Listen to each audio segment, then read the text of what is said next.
नमस्कार. मी राजेश इंगळे, नूतन PITI चिनावल येथे वीजतंत्री विभागामध्ये वीजतंत्री निदेशक म्हणून काम बघत आहे.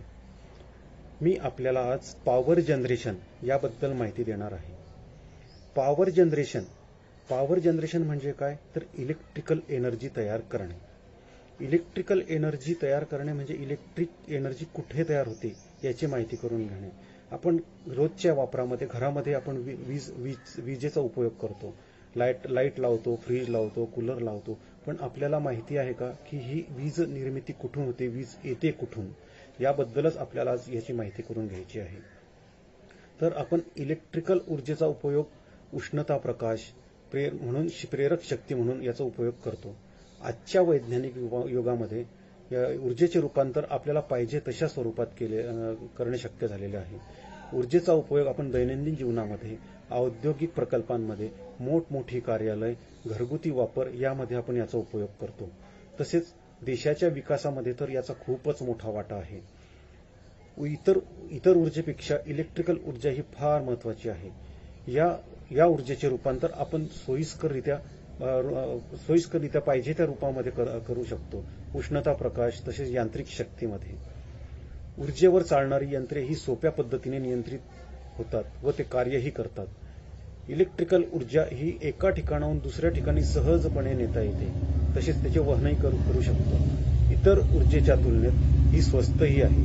त्यामुळे घरगुती तसेच औद्योगिक वापरामध्ये याचा मोठ्या प्रमाणावर उपयोग करू शकतो. इलेक्ट्रिकल ऊर्जेपासून कोणतेही प्रदूषण नाही. ही ऊर्जा प्रदूषण विरहित आहे. त्यामुळे त्याचा वापर चांगल्या प्रतीने करू शकतो. इलेक्ट्रिकल ऊर्जा आपण उच्च दाबाने वाहून नेऊ शकतो. तसेच ग्राहकापर्यंत व्यवस्थित कार्यक्षमतेने पोहोचवू शकतो. आता यामध्ये एक प्रश्न निर्माण होतो की ही एनर्जीची निर्मिती होते कशी. तर इलेक्ट्रिकल एनर्जी निर्माण करणे म्हणजे यांत्रिक शक्तीचे इलेक्ट्रिकल शक्तीमध्ये रूपांतर करणे. म्हणजेच वीज निर्मिती करण्यासाठी यांत्रिक शक्तीचा वापर केला जातो. अल्टरनेटरमधून आपोआप आपण वीज निर्मिती करू शकतो. आता अल्टरनेटर म्हणजे काय, हाच आपल्या इलेक्ट्रिकल एनर्जीमध्ये महत्वाचा पार्ट आहे. तर अल्टरनेटर फिरवायला ज्या शक्त्या वापरल्या जातात त्याला प्राइम मूव्हर म्हणतात. म्हणजेच अल्टरनेटर फिरवायसाठी जी शक्ती वापरली जाते त्यालाच प्राइम मूव्हर म्हणतात. तर ही अल्टरनेटर फिरवण्यासाठी जे आपल्याला स्रोत वापरतात ते आहेत सॉलिड स्रोत, तसेच लिक्विड स्रोत आणि ॲटॉमिक स्रोत. हे तीन प्रकारचे आपण स्रोत वापरू शकतो. तर सॉलिड स्रोतमध्ये कोणकोणते काय येतं, तर कोळसा. लिक्विड स्रोतमध्ये काय येतं, तर द्रवरूप म्हणजेच इंधन किंवा पाणी. नंतर ॲटॉमिक मध्ये काय येतं, तर अणु ऊर्जा. आपण याची सविस्तर माहिती पुढील भागात बघणारच आहोत. तर प्राइम मूव्हर फिरण्याचे स्रोत आपण पाहिले.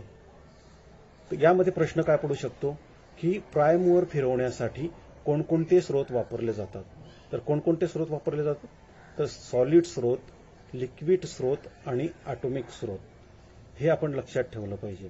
आता हे झाले प्राइम मूव्हर फिरण्याचे स्रोत. आता ऊर्जेचे स्रोत कोणते, तर ऊर्जा कशापासून आपण निर्माण करू शकतो याचे स्रोत कोणते.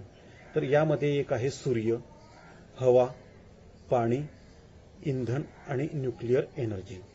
तर सूर्यामध्ये आपण ती एनर्जी कशी निर्माण करू शकतो, तर आपण पाणी गरम करून त्याची किरण एकत्र करतात आणि पाण्याची वाफ करून ते टर्बाईन वरती देऊन ते टर्बाईन फिरवलं जातं. तसेच दुसरं कोणतं सूर्यापासून, सोलर एनर्जी. नंतर हवा म्हणजे कोणती, पवनचक्की. पवनचक्कीच्या मार्फत आपण पवनचक्कीचे पातं फिरवले जातात. त्यामार्फत अल्टरनेटर फिरवलं जातं आणि आपल्याला पुढे ऊर्जा मिळते. तिसरं आहे डॅम, पाणी.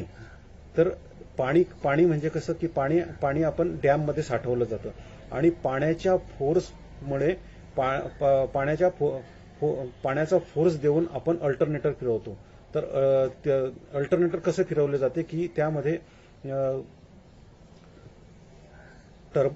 वॉटर टर्बाईन असते. तर वॉटर टर्बाईन वरती पाण्याचा जोरात फोर्स दिला जातो आणि त्यामार्फत टर्बाईन फिरवले जाते. पुढचं आहे इंधन. इंधन म्हणजे कोणता, कोळसा, खनिज तेज, नैसर्गिक वायू. त्यापासून आपण उष्णता निर्माण करू शकतो आणि त्यापासून दुसरं म्हणजे वाफेची इंजिनही चालू शकतो. नंतर पुढचं आहे न्यूक्लिअर एनर्जी. यामध्ये आपण अणूचे विभाजन करून उष्णता निर्माण केली जाते. आपण इथपर्यंत पॉवर जनरेट कशी तयार होते याचे स्रोत पाहिले. तर यामध्ये एक प्रश्न आहे की ऊर्जेचे स्रोत कोणकोणते. तर ऊर्जेचे स्रोत कोणकोणते आहेत. तर सूर्य, हवा, पाणी, इंधन आणि न्यूक्लिअर एनर्जी. आता आपण वीज निर्मिती केंद्र कोणकोणते असतात, त्याची प्रत्येक क्रिया कोणती आहे, कशी चालतात त्यावरती समजावून घेऊ. तर यामध्ये आहे थर्मल पॉवर स्टेशन म्हणजे औद्योगिक विद्युत केंद्र. नंतर हायड्रो पॉवर स्टेशन म्हणजे पाण्यापासून चालणारं जे आहे ते हायड्रो पॉवर स्टेशन. आणि पुढचं आहे न्यूक्लिअर पॉवर स्टेशन आणि त्याच्या पुढचं आहे गॅस टर्बाईन आणि डिझेल इंजिन. तर आपण याची सविस्तर माहिती पुढील भागात बघणारच आहोत.